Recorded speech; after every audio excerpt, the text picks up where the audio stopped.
हम लोग class 7 civics का चैप्टर 3 पढ़ने वाले हैं। किताब का नाम है सामाजिक आर्थिक एवं राजनीतिक जीवन और चैप्टर का नाम है शिक्षा एवं स्वास्थ्य के क्षेत्र में सरकार की भूमिका। तो इस चैप्टर में जो जितना क्वेश्चन आंसर दिया हुआ है ना, तो इस वीडियो में हम लोग सॉल्व करने वाले हैं। तो चलिए चलते हैं पीडीएफ की ओर। सबसे पहले देखिए, यहाँ पर ये अभ्यास के 4 प्रश्न दिए गए हैं, तो यही सॉल्व करने वाला है। तो ये रहा पीडीएफ। तो शिक्षा एवं स्वास्थ्य के क्षेत्र में सरकार की क्या भूमिका है, उसी से रिलेटेड सवाल है। तो अभ्यास के सवाल सॉल्व करने वाले हैं। तो पहला सवाल है, सबके लिए स्वास्थ्य की सुविधा उपलब्ध कराने के लिए सरकार कौन कौन से कदम उठा सकती है, चर्चा करें। ठीक है, तो सभी के लिए स्वास्थ्य की सुविधा उपलब्ध कराना है। तो देखिए उत्तर लिखेंगे, सरकार को चाहिए कि प्रत्येक गांव में स्वास्थ्य केंद्र तथा 4-5 गांवों को मिलाकर एक प्राथमिक स्वास्थ्य केंद्र होना चाहिए तथा जिलों में जिला अस्पताल की व्यवस्था हो और उनमें पर्याप्त डॉक्टर, उपकरण, दवाइयाँ और बिस्तर हो।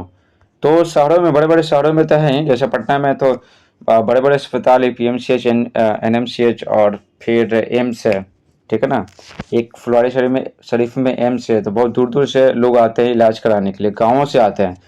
तो कम से कम क्या है ना, गांव में बहुत सारे क्या अभी भी स्वास्थ्य केंद्र नहीं है, जो प्राथमिक स्वास्थ्य केंद्र होना चाहिए ना, ठीक है, वो भी नहीं है। तो सरकार को चाहिए कि प्रत्येक गांव पहले तो स्वास्थ्य केंद्र होना चाहिए और 4-5 गांवों को मिलाकर एक प्राथमिक स्वास्थ्य केंद्र होना चाहिए। ठीक, थोड़ा सा बड़ा सा, ठीक है, उसमें डॉक्टर, उपकरण, दवाइयाँ सब कुछ होना चाहिए।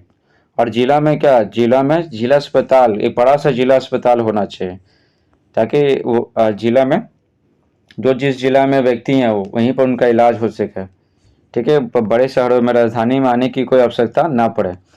तो देखिए शिक्षा की स्थिति, तो बोला जा रहा है शिक्षा की स्थिति बेहतर करने के लिए सरकार की क्या भूमिका होनी चाहिए। शिक्षा, तो देखिए उत्तर लिखेंगे, शिक्षा की स्थिति बेहतर करने के लिए सरकार को चाहिए कि वह हर विद्यालय में शिक्षकों की पर्याप्त संख्या रखे। ठीक है, अब शिक्षक जब हम पढ़ते थे तो टीचर जब रिटायर हुए थे ना, तो आए ही नहीं। ठीक है, एक साल आए नहीं, संस्कृत के टीचर और मैथ के टीचर। ठीक है, तो चले गए, तो बच्चा कैसे पढ़ेगा। तो जैसे ही रिटायर होने वाला है तो उनके पहले ही फिक्स कर दिया जाए कि हाँ ये टीचर आने वाला है। ठीक है, मतलब भर्ती प्रक्रिया चलनी चाहिए। ठीक है, लगातार चलनी चाहिए, ये नहीं कि 4-4 साल 5-5 साल पे हो, तो ऐसा नहीं। तो यही बात है, जब टीचर रहेंगे नहीं स्कूल में, सरकारी स्कूलों में, तो पढ़ाई कैसे होगा। और उनको पढ़ाई कार्य के अलावा किसी अन्य काम में नहीं लगाना चाहिए। ठीक है, तो नहीं लगा तो शिक्षकों को क्या किया जाता है ना, जो भी चुनाव संबंधित चीज़ है या फिर कुछ भी चीज़ होता है ना, तो टीचर को लगा दिया जाता है। समझे, कोई भी काम रहता है तो सरकारी काम, तो विद्यालय तो लगा दिया जाता, तो स्कूल में कौन पढ़ाएगा, स्कूल को बंद कर दिया जाता। विद्यालय निरीक्षक सदैव विद्यालयों का निरीक्षण करते रहें। ठीक है, उसके बाद है कि हर जिला में ना, हर जिला में एक विद्यालय निरीक्षक का नियुक्ति करना चाहिए, और है भी, अधिकारी सब है। तो वो उनको चाहिए कि वो हमेशा, ठीक ना, अचानक अचानक विद्यालय में आए और निरीक्षण करे कि सब कुछ पढ़ाई लिखाई हो रहा है कि नहीं। तो मेरे स्कूल में आए थे जब वो पढ़ते थे क्लास 10 में, तो वो क्या किए, तो वो विद्यालय निरीक्षक जो थे वो टीचर को पहले ही बोल देते प्रिंसिपल को कि हम आने वाले हैं, ताकि नाश्ता वास्ता का इंतजाम रहे। तो टीचर सब हम सबको पहले ही बोल दिए कि वो सब सवाल पूछेंगे कुछ, तो सही जवाब देना, बोलेंगे अच्छा पढ़ाई हो रहा है, तो बोलना कि हाँ अच्छा पढ़ाई हो रहा है। तो झूठ झूठ बोलना पड़ा हम सभी को। तो बोले कि नहीं तो फिर अच्छा नहीं होगा, तो प्रैक्टिकल में नंबर कैसे देंगे। ठीक है, तो ये काफ़ी बुरी बात है। तो ये जो विद्यालय निरीक्षक है, तो इनको चाहिए कि वो अचानक आए, ठीक है, निरीक्षण करने बिना बताए हुए। फिर ये सर्वे क्यों किया जाता है, आपने इस पाठ में किए गए सर्वे से क्या समझा। तो देखिए उत्तर लिखेंगे, सर्वे किसी निश्चित क्षेत्र में किसी खास प्रक्रिया की जानकारी जुटाने के लिए किया जाता है। जैसे जातिगत जनगणना हो रहा है, तो सर्वे ही है। तो उसमें पता चलेगा कि कितने कितने कौन कौन सी जाति के कितने कितने लोग हैं, कहाँ कहाँ रहते हैं। ठीक है ना, तो ये है। और उसके बाद और भी ढेर सारा सर्वे होता है कि इनकम संबंधी सर्वे भी होता है। तो सरकार के पास डेटा जाता है। तो सर्वे से क्या समझा, ये बोला जा रहा है। तो यहाँ पर समझ लीजिए कि सर्वे क्यों किया जाता है।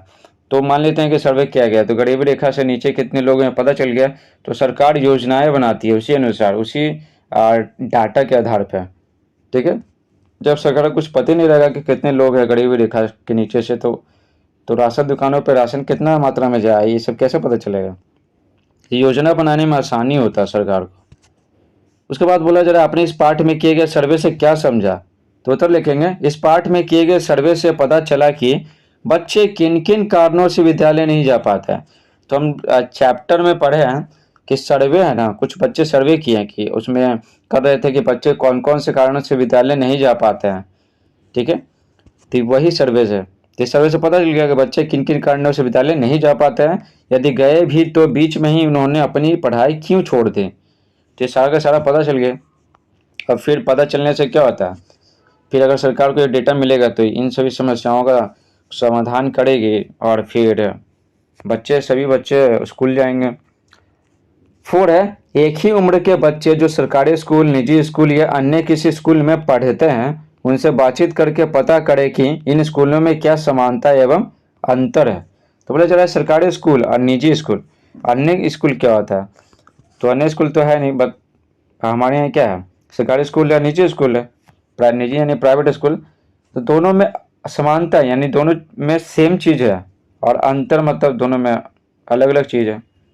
तो देखिए समानता में लिखेंगे, इधर सरकारी स्कूल इधर निजी स्कूल और 20 से डिवाइड कर देंगे। तो देखिए सरकारी स्कूल में क्या है, एक विशेष रंग के ड्रेस चलते हैं, ठीक है। तो निजी स्कूल में भी ड्रेस चलता है, एक विशेष रंग का ड्रेस चलते हैं, तो दोनों में समानता हो गया। और कलर अलग है तो वो असमानता में आएगा। एक प्रधानाचार्य सारी व्यवस्था पर निगरानी रखते हैं, ठीक है, व्यवस्था, यहाँ वह छूट गया, ठीक है, वह लगा लीजिएगा। और एक प्रधानाचार्य सारी व्यवस्था पर निगरानी रखते हैं, तो दोनों में समानता है। प्रिंसिपल तो हो गई, चाहे सरकारी स्कूल का रहे चाहे प्राइवेट स्कूल का रहे। अब देखिए अंतर, ठीक है, समानता और अंतर बहुत सारा है, तो इसमें कुछ ही अंतर लिखे हैं ताकि आंसर बड़ा नहीं हो जाए। अब देखिए अंतर, देखिए सरकारी स्कूल के भवन अच्छे नहीं हैं, ठीक है, अच्छे नहीं होते, लेकिन निजी स्कूल के भवन सुंदर होते हैं, क्योंकि तभी ना बच्चे जाएंगे एडमिशन कराने। और सरकारी स्कूल में क्या है, कैसे भी भवन रहे, फ़ी बहुत कम लगता है या फिर फ़ी नहीं लगता है, तो बच्चे जाएंगे ही, चाहे भवन अच्छा रहे चाहे खराब। और सरकारी स्कूल में मध्याह्न भोजन मुफ्त मिलता है यानी मिड डे मील, और निजी स्कूल में तो घर से ले जाना पड़ता है, तो लिखेंगे मध्याह्न भोजन बच्चे घर से लाते हैं। तीसरा अंतर है फीस लगती है, ठीक है, फीस लगती है, तो यहाँ पर फीस लगती है ना, निजी स्कूल में होगा, यहाँ कैसे आ गया। और कक्षा 1 से 8 तक फीस नहीं लगती है, तो ये इसमें होगा सरकारी स्कूल में, ठीक है। तो उल्टा हो गया, तो आप सुधार लीजिएगा। उस तो और भी ढेर सारी समानताएं और विषमताएं हैं, ये तो आप खुद भी लिख सकते हैं, ठीक है। तो इस प्रकार से पूरा चैप्टर समाप्त होता है। Thanks for watching.